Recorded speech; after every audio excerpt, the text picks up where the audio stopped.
ದೃಷ್ಟಿ ಬೊಟ್ಟು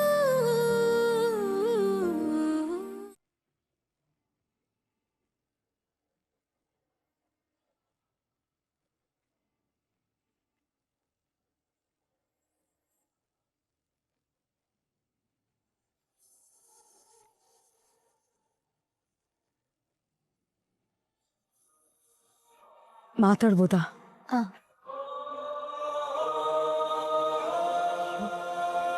ನಾನು ಆಸ್ಪತ್ರೆಗೆ ಅಡ್ಮಿಟ್ ಆದಮೇಲೆ ದತ್ತಂಗೂ ದೃಷ್ಟಿಗೂ ಏನೇನು ತೊಂದರೆ ಕೊಟ್ಟಿದ್ದಾಳೋ ಏನು. ಸಾಯ್ದು ಅಂತ ದತ್ತನ ಕೊಲೆ ಮಾಡ್ತೀನಿ ಅಂತಿದ್ದಾಳು. ಏನು ಮಾಡಲಿ? ಅದನ್ನು ಹೇಗೆ ತಡೀಲಿ?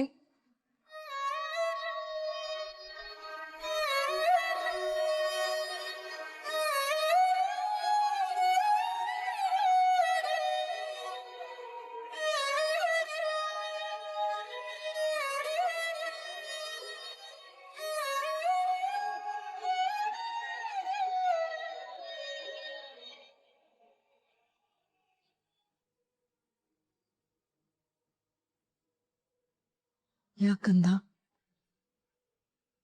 ಯಾಕಮ್ಮ ಅಳ್ತಿದ್ಯಾ? ತುಂಬ ನೋವಾಗ್ತಿದ್ಯೇನೆ?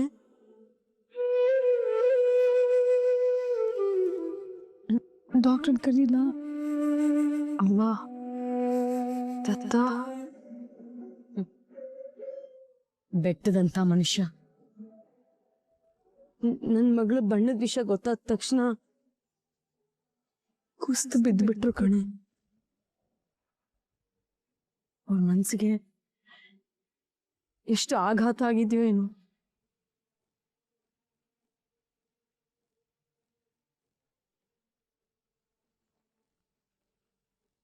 ನಾನು ಸುಮ್ಮನೆ ಇದ್ರೆ ಆ ಶರಾವತಿ ನಿಜವಾಗ್ಲೂ ದತ್ತನ ಸಾಯಿಸೇ ಬಿಡ್ತಾಳೆ. ಜೊತೆಗೆ ದೃಷ್ಟಿನಾದ್ರೂ ಇದ್ದಿದ್ರೆ ಹೇಗೋ ಕಾಪಾಡ್ಕೋತಿದ್ಲು. ಆದ್ರೆ ಅವ್ರ ಜೊತೆಲಿದ್ದಾರ ಏನು ಗೊತ್ತಿಲ್ವಲ್ಲ. ಅಮ್ಮ, ದೃಷ್ಟಿ ನಿನ್ಗ್ಯಾಕೆ ದೃಷ್ಟಿ ಅಕ್ಕನ ವಿಚಾರ? ನಿಂದೆಷ್ಟಿದೆ ಅಷ್ಟು ನೋಡ್ಕೊ. ಏನು ಇದು? ಯಾಕೋ ಹೀಗೆಲ್ಲ ಮಾತಾಡ್ತೀಯಾ? ಮನ್ಸಿಗೆ ನೋವಾಗತ್ತೆ ಅಂತ ನಿಂಗೆ ಗೊತ್ತಾಗೋದಿಲ್ವಾ? ಮತ್ತಿನ್ನೇನಮ್ಮ, ಕೆಟ್ಟ ಕೆಲಸ ಮಾಡಿ ಕೆಟ್ಟ ಪರಿಸ್ಥಿತಿ ತಂದ್ಕೊಂಡಿದ್ದಾಳೆ. ನಾನು ಅವಳಿಗೆ ಕೆಟ್ಟದ್ ಮಾಡೋಕ್ಕಲ್ಲ ರಾಜ ಕೇಳಿದ್ದು. ಯಾರು ನನ್ನ ಅರ್ಥನೇ ಮಾಡ್ಕೋತಿಲ್ವಲ್ಲ. ನೋಡಕ್ಕ, ನಾನು ನಿನ್ಗಿಂತ ಚಿಕ್ಕೋನು, ಆದ್ರೂ ನಾನು ನಿಂಗೆ ಬುದ್ಧಿ ಹೇಳ್ತಾ ಇದ್ದೀನಿ. ನಿನಗೆ ಪಾಪ ಪ್ರಜ್ಞೆ ಅನ್ನೋದಿದ್ರೆ ದೃಷ್ಟಿ ಅಕ್ಕನ ತಂಟೆಗೆ ಹೋಗ್ಬೇಡ. ಸಣ್ಣ ಮಕ್ಕಳು ಕಣ್ಣಿಗೂ ನಾನೀಗ ಕೆಟ್ಟವಳು. ನಾನು ಹೇಳೋ ಸತ್ಯನ ಇವ್ರು ನಂಬ್ತಾರ? ಅಮ್ಮ, ದತ್ತ ಹುಷಾರಾಗಿದ್ದಾನ? ನಿನ್ಗೆ ಯಾಕೆ ಮತ್ತೆ ಅಕ್ಕ ಭಾವನ ವಿಚಾರ? ಏಯ್, ಸುಮ್ಮನಿರೋ. ದೊಡ್ಡವ್ರು ಮಾತಾಡ್ಬೇಕಾದ್ರೆ ನಿಂದನ ಮಧ್ಯದಲ್ಲಿ? ದೊಡ್ಡೋರ್ ತರ ನಡ್ಕೊಂಡಿದ್ರೆ ನಾನು ಇವಾಗ ಯಾಕೆ ಮಾತಾಡ್ಬೇಕಾಗಿತ್ತು? ಇವಳು ದೃಷ್ಟಿ ಅಕ್ಕಂಗೆ ಎಷ್ಟು ತೊಂದರೆ ಕೊಟ್ಟಿದ್ದಾಳು ಗೊತ್ತಾ? ನೋಡು ರಾಜ, ಸಮಯ ಸಂದರ್ಭ ಅಂತಿರುತ್ತೆ. ಅದನ್ನ ನೋಡ್ಕೊಂಡು ಯಾವತ್ತೂ ಮಾತಾಡ್ಬೇಕು.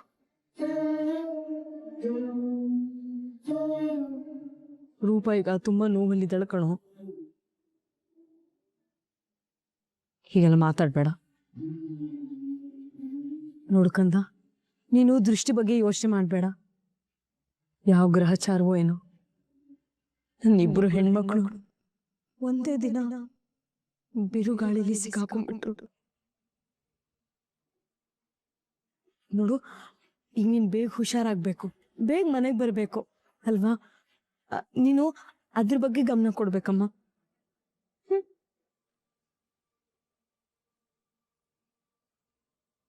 ದತ್ತನ ಜೀವಕ್ಕೆ ಅಪಾಯ ಇದೆ ಅಂತ ನಾನು ಹೇಳಿದ್ರೆ ಇವ್ರು ನಂಬ್ತಾರ? ಇವ್ರು ಯಾರಿಗೂ ನನ್ನ ಮೇಲೆ ಒಳ್ಳೆ ಅಭಿಪ್ರಾಯನೇ ಇಲ್ಲ. ಹಾಗಂತ ನಾನು ಸುಮ್ಮನೆ ಇದ್ರೆ ಖಂಡಿತ ಆ ಶರಾವತಿ ದತ್ತಂಗೆ ಏನಾದ್ರೂ ಮಾಡ್ಬಿಡ್ತಾಳೆ. ಇಲ್ಲ, ಹೇಗಾದ್ರೂ ಪ್ರಯತ್ನ ಪಟ್ಟು ಹೇಳ್ಬೇಕು. ಅಮ್ಮ, ಅದು ಕ್ವಾರಿ ಅಪಾಯ.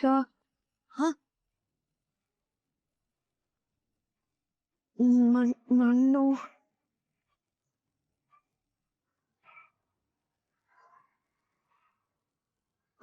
ಅಮ್ಮ,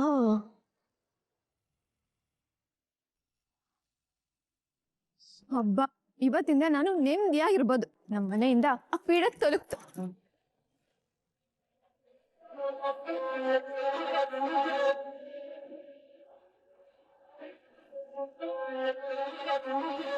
ಏಯ್ ಹೇಯ್, ನಿಂಗೆ ಸ್ವಲ್ಪನೂ ಸೆಲ್ಫ್ ರೆಸ್ಪೆಕ್ಟ್ ಅನ್ನೋದೇ ಇಲ್ವಾ? ಇಷ್ಟೆಲ್ಲ ಅವಮಾನ ಆದ್ರೂ ಮತ್ತೆ ಮನೆ ಒಳಗಡೆ ಬಂದು ಕೂತಿದ್ಯಲ್ಲ, ಇಡಿಯಟ್. ಹೋಗೆ ಮನೆಯಿಂದ ಆಚೆ.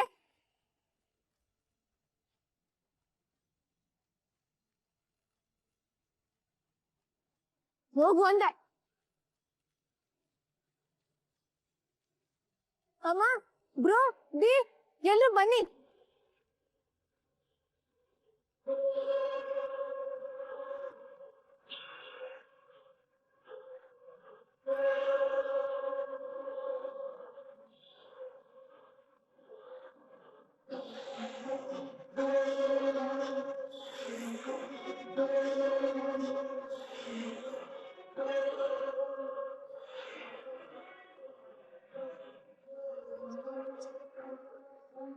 ಅಮ್ಮ,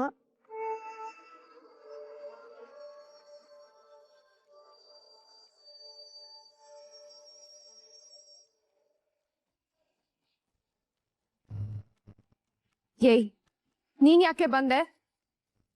ಈ ಮನೆಗೆ ಹೇಗ್ ಕಾಲಿಟ್ಟೆ ನೀನ್ ಮತ್ತೆ? ನೀನ್ ಮಾಡಿರೋ ಕೆಲ್ಸಕ್ಕೆ ನಿನ್ ಜಾಗದಲ್ಲಿ ಬೇರೆ ಯಾರಾದ್ರೂ ಇದ್ದಿದ್ರೆ ಇಂಥ ಒಳ್ಳೆ ಜನಕ್ಕೆ ನಾನ್ ಮೋಸ ಮಾಡಿದ್ನಲ್ಲ ಅಂತ ಕೆರೆನೋ ಬಾವಿನೋ ನೋಡ್ಕೊಂಡಿರೋರು. ಎಂತ ಬಂಡ ಜನ್ಮನೆ ನಿಂದು. ಛೀ.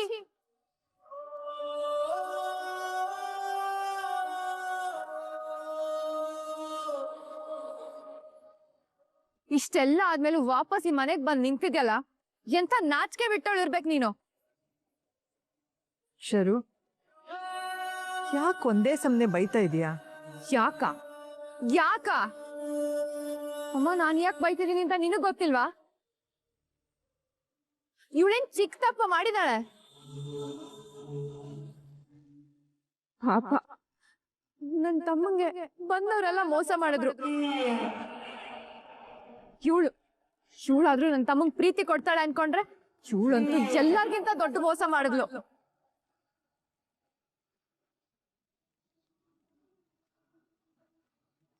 ಅಮ್ಮ, ಈ ಮನೆಯವರೆಲ್ಲ ಎಷ್ಟು ನಂಬಿದ್ವಿ ಇವಳನ್ನ. ಇವಳು ಅಷ್ಟು ಮುಗ್ದೆ, ಸುಳ್ಳು, ಕಪಟ, ಮೋಸ ಅಂದ್ರೇನೆ ಏನು ಅಂತ ಗೊತ್ತಿಲ್ಲದೆ ಇರೋಳು ಅಂತ ಅನ್ಕೊಂಡಿದ್ವಿ. ನಮ್ಮಿಂದ ಎಷ್ಟು ದೊಡ್ಡ ಸತ್ಯ ಮುಚ್ಚಿಟ್ಟಿದ್ದಾಳಮ್ಮ. ದತ್ತು ಬೆನ್ಗೆ ಚೂರಿ ಹಾಕಿದಾಳು ಇವಳು. ಇಂಥವಳ ದೇವತೆ ದೇವತೆ ಅಂತ ಮೆರ್ಸಿದ್ದ ನನ್ನ ತಮ್ಮ. ಆದ್ರೆ ಇವಳು ಮಾಡಿದ್ದೇನೋ.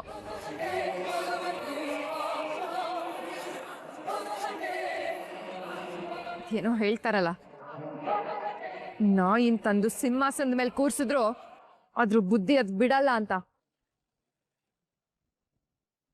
ಆ ತರ ಇವಳ ಯೋಗ್ಯತೆ ಏನು ಅಂತ ತೋರ್ಸ್ಬಿಡ್ಲಮ್ಮ.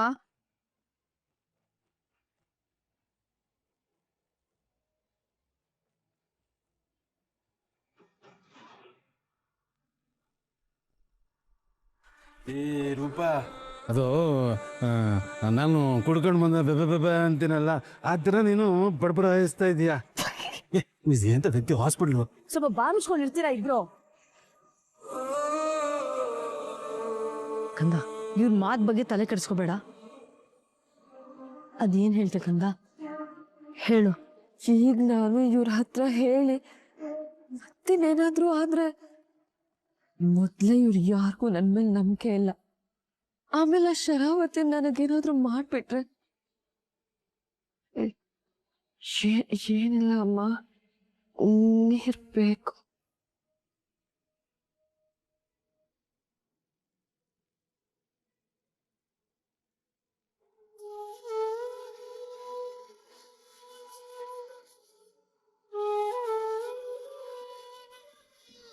ಸ್ವಲ್ಪ ಕೊಡ್ಲಾ?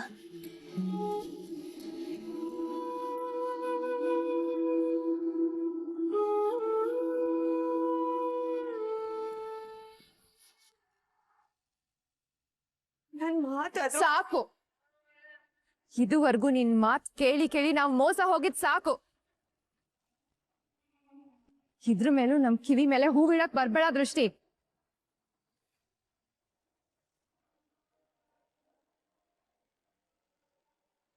ನಮ್ ತಮ್ಮನ್ ಮುಖ ನೋಡೆ, ನೋಡಿನು ನಿನಗ ಅವ್ರಿಗೆ ಮೋಸ ಮಾಡಕ್ ಹೇಗೆ ಮನ್ಸು ಬರುತ್ತೆ? ಯಾರಿಗೂ ಕೆಟ್ಟದ್ ಬಯಸಲ್ಲ, ಎಲ್ರಿಗೂ ಒಳ್ಳೇದಾಗ್ಲಿ ಅಂತಾನೆ ಅನ್ಕೋತಾನೆ. ಅಂತ ಮೋಸ ಮಾಡಿದ್ಯಲ್ಲ ನೀನು. ನನಗೆ ಎಷ್ಟು ನೋವಾಗ್ತಿದೆ ಗೊತ್ತಾ?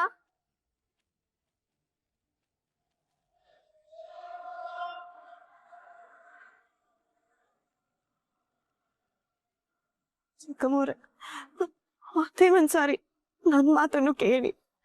ನೀನ್ ಅವನಿಗೆ ಹಾಕಿರೋ ಬರೇನೆ ಇನ್ನೂ ವಾಸಿ ಆಗಿಲ್ಲ, ಅಷ್ಟು ಬೇಗ ವಾಪಸ್ ಬಂದಿದ್ಯಾ ಅದ್ರ ಮೇಲೆ ಉಪ್ಪು ಸುರಿಯಕ್ಕೆ? ಅಕ್ಕ ಪ್ಲೀಸ್, ಎಷ್ಟೇ ಆದರೂ ದೃಷ್ಟಿ ಮನೆ ಸೊಸೆ ಅಲ್ವಾ?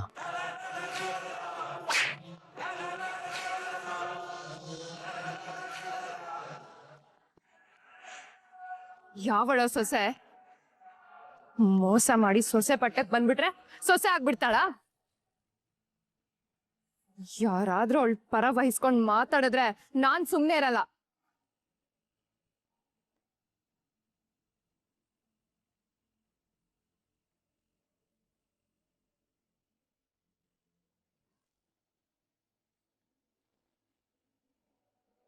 ಭಗವಂತ, ಈ ಮನೇಲಿ ಇನ್ನೇನೇನ್ ಅನಾಹುತ ಆಗುತ್ತೋ ಎಲ್ಲ ನೀನೇ ನೋಡ್ಕೋಬೇಕು.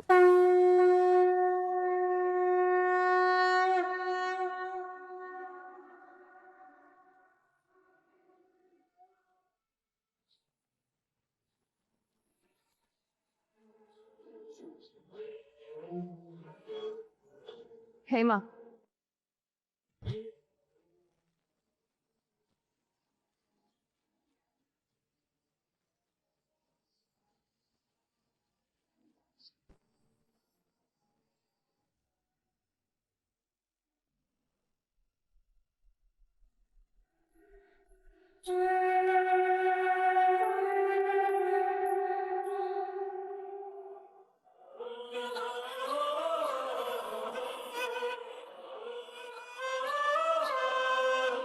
ಫ್ಯಾಮಿಲಿ ನಂದ ನಿಂದ ಯಾವುದು ಅನ್ನೋದು ಮ್ಯಾಟ್ರ್ ಆಗಲ್ಲ ಮೇಡಮ್.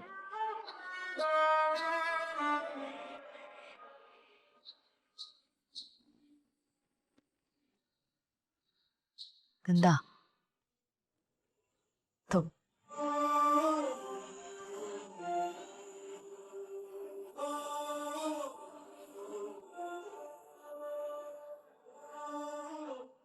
ಪಾಪ ದೃಷ್ಟಿ, ಅವಳ ಪರಿಸ್ಥಿತಿನ ನೆನ್ಸ್ಕೊಂಡ್ರೆ ತುಂಬಾ ಸಂಕಟ ಆಗತ್ತೆ ಕಣೆ. ಆ ಶರಾವತಿ ಬಂದು ನಿನ್ ಜೀವ ನನ್ನ ಕೈಲಿದೆ ಅಂತ ಹೇಳ್ಬೋದ್ಲು, ಅಂದ್ರೆ ನನಗಿನ್ನೂ ಇವಳ ಕೈಯಿಂದ ಬಿಡುಗಡೆ ಸಿಗ್ಲಿಲ್ವಾ? ಮತ್ತೆ ಮತ್ತೆ ನನಗೇನಾದ್ರೂ ತೊಂದರೆ ಕೊಡ್ತಾ ಇರ್ತಾಳ. ಛೇ, ಶರಾವತಿ ಮೇಲೆ ನಾನು ಏನಾದ್ರೂ ಹೇಳಕ್ ಹೋದ್ರೆ ದತ್ತ ಕೂಡ ನನ್ನ ನಂಬಲ್ಲ. ನಾನು ಏನ್ ಮಾಡ್ಲಿ? ಜೀವನ ಪೂರ್ತಿ ನಾನು ಭಯದಲ್ಲೇ ಬದುಕ್ಬೇಕಾ?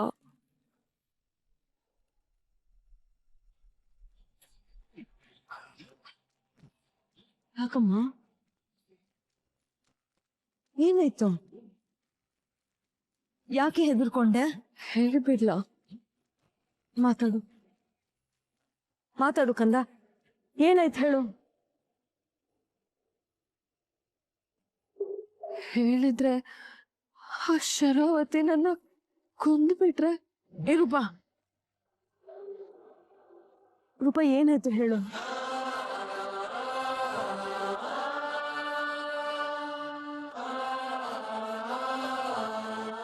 ಏನಿಲ್ಲ ಅಮ್ಮ, ನನ್ನ ಬದುಕಲ್ಲಿ ಏನೇನೆಲ್ಲ ಆಯ್ತು ಅಂತ ನೆನಪು ಮಾಡಿಕೊಂಡೆ.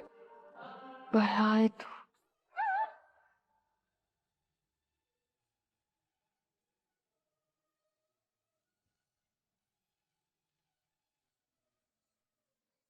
ಅದೆಲ್ಲ ಯಾಕಂದ ಈಗ? ಅದ್ರ ಬಗ್ಗೆ ಯೋಚನೆ ಮಾಡಬೇಡ. ಕೆಲವು ತಪ್ಪುಗಳನ್ನ ಮತ್ತೆ ತಿದ್ಕೊಳಕ್ಕಾಗಲ್ಲ ಅಮ್ಮ. ಅವತ್ ನಿನ್ ಕೈ ಕಾಲು ಹಿಡಿದ್ರು, ನಿನ್ ಮಾತು ಕೇಳ್ದೆ ಮನೆ ಬಿಟ್ಟು ಹೋದೆ. ಯಾರ ಕೈಲೂ ಸಿಕ್ಕಿ ಮೋಸ ಹೋದೆ. ಮತ್ತೆ ಮನೆಗ್ ಬಂದೆ. ಒಳ್ಳೇದಾಗ್ಲಿಲ್ಲ ನನಗೆ. ಹಾ, ವಾಪಸ್ ಬಂದೋಳು ಮತ್ತೆ ಒಳ್ಳೆ ಕೆಲಸ ಮಾಡ್ಬೇಕಿತ್ತು. ಒಳ್ಳೇದೇ ಆಗ್ತಿತ್ತು. ಮಾಡಿದೆಲ್ಲ ತಪ್ಪು ಕೆಲಸ. ಅದಕ್ಕೆ ತಕ್ಕನಾಗಿ ಶಿಕ್ಷೆ ಆಗಿದೆ. ಏಯ್, ಮಾತಾಡಬೇಡ, ಸುಮ್ನಿರು. ಅಮ್ಮ, ಸುಮ್ನಿರು ಸುಮ್ನಿರು ಅಂತ ನನ್ನನ್ನು ಸುಮ್ನಿರಿಸ್ತಿದ್ಯಾ? ಆ ಬುದ್ಧಿ ಮತ್ತೆ ಇವಳಿಗೆ ಹೇಳಿದಿದ್ರೆ, ಕೆಟ್ಟವ್ರ ಸವಾಸ ಮಾಡ್ತಾ ಇದ್ದಿದ್ರೆ ಇವಳಿಗೆ ಈ ತರ ಎಲ್ಲ ಆಗ್ತಿತ್ತ? ಏಯ್, ಈಗ ಅದನ್ನೆಲ್ಲ ಮಾತಾಡೋಂತ ಸಮಯ ಅಲ್ಲ. ಸುಮ್ನೆ ನಿಂತ್ಕೊಳ್ಳೋ ನೀನು. ಅಮ್ಮ ಬಿಡಮ್ಮ, ಅವನು ಹೇಳ್ತಿರೋದು ಸರಿಯಾಗೇ ಇದೆ. ನಾನು ಒಳ್ಳೇದು ಮಾಡ್ಲಿಲ್ಲ, ನಂಗೆ ಒಳ್ಳೇದಾಗ್ಲಿಲ್ಲ. ಸದ್ಯ ಅಂತೂ ಒಪ್ಕೊಂಡಿಲ್ಲ.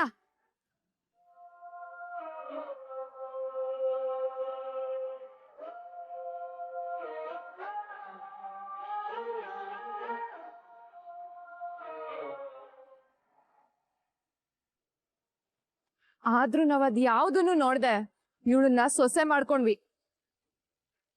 ಆದ್ರೆ ಇವಳು ತನ್ ಲೋ ಲೆವೆಲ್ ಬುದ್ಧಿನ ತೋರಿಸ್ಬಿಟ್ಲು. ನನ್ ತಮ್ಮ ಮೊದ್ಲೇ ನೊಂದಿದ್ದ, ಅವ್ನ್ ನೆಮ್ಮದಿನೂ ಹಾಳು ಮಾಡ್ಬಿಟ್ಲು.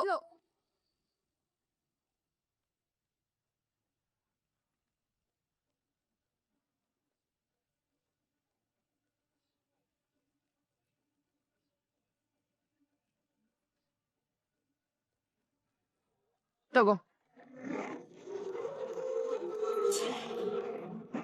ಇವತ್ ನೀನ್ ಇದನ್ನ ತಗೊಂಡು ಇಲ್ಲಿಂದ ಹೋಗ್ತಾ ಇರು.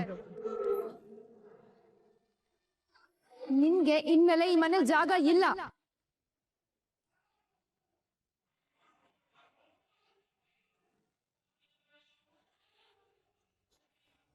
ಚಿಕ್ಕಮ್ಮವ್ರೆ, ಅದೇ ಒಂದ್ಸಾರಿ ನನ್ನ ಮಾತು ಕೇಳಿ.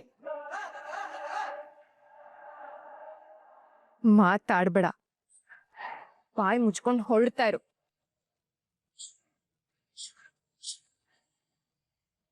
ನಮ್ಮ ಮನೇಲಿ ಇನ್ಮೇಲೆ ನಿನಗೆ ಜಾಗ ಇಲ್ಲ. ಇದೆಲ್ಲ ಹೇಳಿದ್ರೆ ಕೇಳಲ್ಲ ಅಲ್ಲ ನೀನು?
Da